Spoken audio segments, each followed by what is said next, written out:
the mothers in Family by Choice are on viewers' last nerves. What's more, Sanha kissed Ju-won in the recently concluded episode 12. They finally made the leap from family to something more. However, they are yet to tell Hae-Jun and their fathers. What's more, Hae-Jun is not here for it, because of his abandonment issues. Ju-won fought her feelings for Sanha by trying to neglect and dismiss it, but caved after Sanha kissed her. Her hesitation stemmed from how to break the news to their loved ones, and not from the lack of feelings on her path. She's always unconsciously loved Sanha. During their high school days, she was okay with Hae-Jun dating Hwang, but lost her cool when she thought Sanha was the one dating Hwang. However, just when things were finally moving in the right direction for the new lovebirds, Sanha and Hae-Jun's mothers complicate things as usual. Sanha's mother from hell makes an uninvited visit to his apartment. So far, all the mothers in Family by Choice, which includes Park Dao's mother, are horrible, but Sanha's mother takes the cake. She blamed her 9-year-old son for the death of his sister, then packed up and literally gave him away to Ju-won, and started another family. As if that wasn't traumatizing enough, she shows up 10 years later to force a half-sister, whom he never even knew existed, upon him. And then fate or karma dealt its hand, as she got into an accident and lost her new husband. Despite this, she found a way to make it Sanha's fault. Being a good son, Sanha stepped up to care for his mother and stepsister.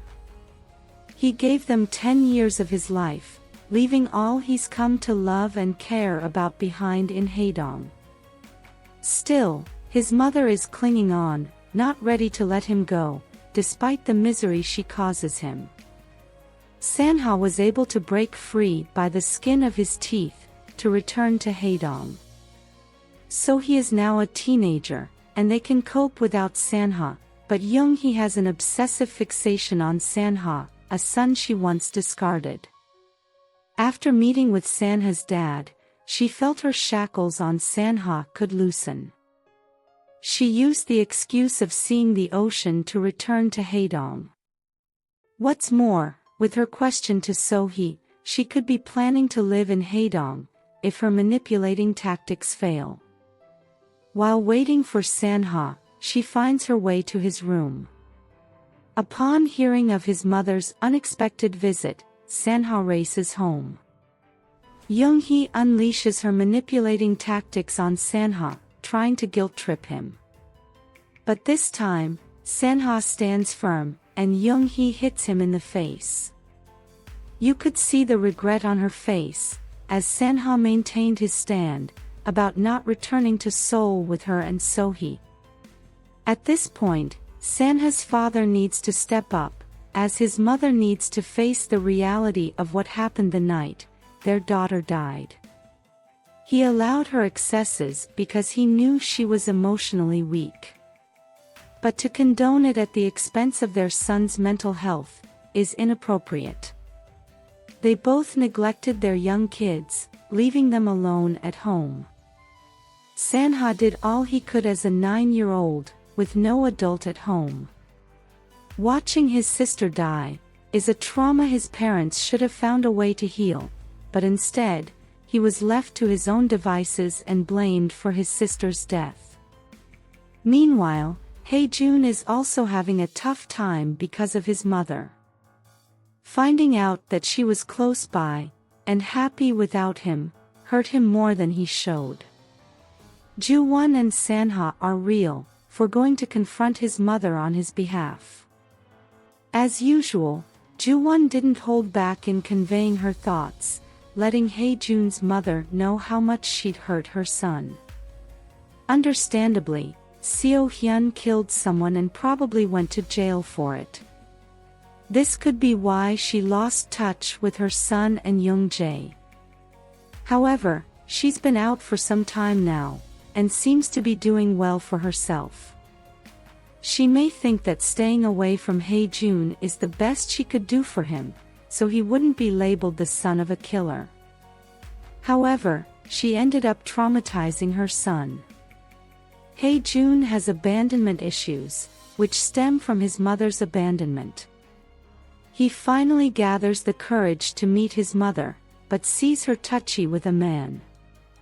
Probably mistaking the situation, he walks away, but having seen him, his mother runs after him to clear up the air. However, Hae-Jun unleashes his pent-up anger and hurt on her. Not even her apologies could melt the ice in his veins. He promises to be strong not to return to her saloon ever again. This couldn't have been more at a wrong time, as he struggles to accept the change in Sanha and Ju-won's relationship. His abandonment issue rears its head, as he thinks he's the only one who's been abandoned again.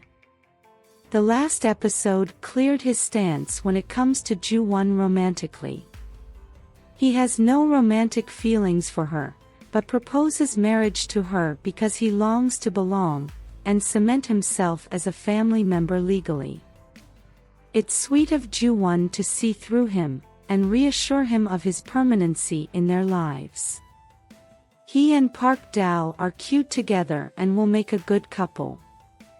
He became more aware of her in the last episode, and even strutted to her rescue. He listens to her and is not afraid to be vulnerable with her.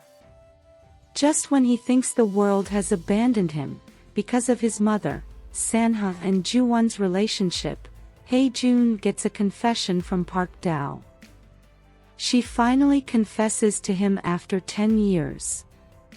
Meanwhile, Young-hee unleashes all the tricks in her books, and even transfers hospitals to get Sanha to go back with her.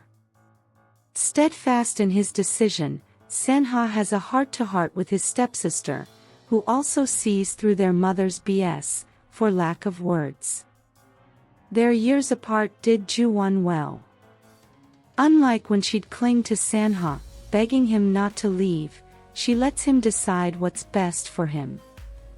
She tells him she wouldn't ask him to stay, or say he can't go. As it stands, their relationship is stronger than a distance. Meanwhile, Sanha has no intention of ever leaving her or Hae-dong. On a scale of 1 to 10, how excited are you for their dating era? Let us know your thoughts in the comments section below. If you liked this content, give it a like, share, subscribe, and turn on your notification bell for all things wonderfully K-drama. Thanks for watching, bye.